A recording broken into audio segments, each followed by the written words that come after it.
Color is one of the most powerful tools in a filmmaker's arsenal. It doesn't just create atmosphere, it shapes how we feel about the story unfolding on screen. From subtle shifts in tone to bold, saturated hues, color can control the emotions of the audience, often without them even realizing.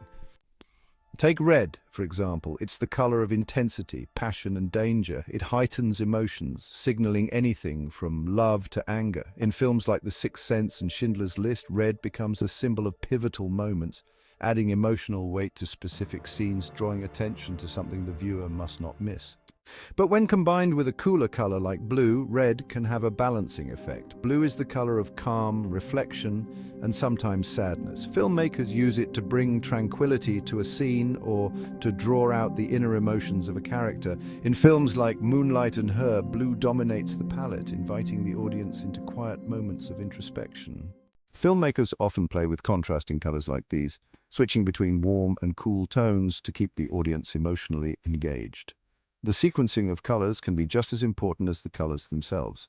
Our eyes naturally adjust to color, so when a scene shifts suddenly from soft blues to vivid reds or yellows, the emotional impact is even stronger. Yellow is another powerful tool. It brings energy, warmth, and optimism, yet it can also signal caution or unease. Wes Anderson uses yellow to create a quirky, nostalgic charm. But when placed in a tense scene, it can unsettle the viewer. By combining yellow with darker tones, a filmmaker can shift the audience's emotional journey in an instant. Then there's black, the ultimate color of mystery, power, and fear. It adds depth and tension, especially in thrillers and horror films. In The Dark Knight, black isn't just a color, it's a mood. It wraps the audience in an atmosphere of intrigue and suspense, keeping them on edge with every shadow. Finally, green is often the color of life and renewal, symbolizing growth or nature.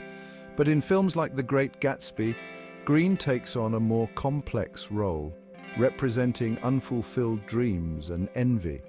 It's a color that can mean hope in one frame and bitterness in the next.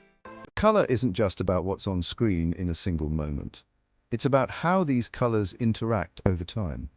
A director can build a visual rhythm by alternating bright, stimulating colors with more subdued tones, keeping the audience's emotions in constant motion.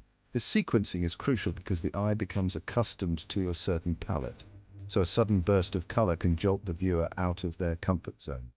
The next time you watch a film, pay attention not only to the colors you see, but how they evolve throughout the scene. It's a language on its own, one that speaks directly to the heart without needing a single word.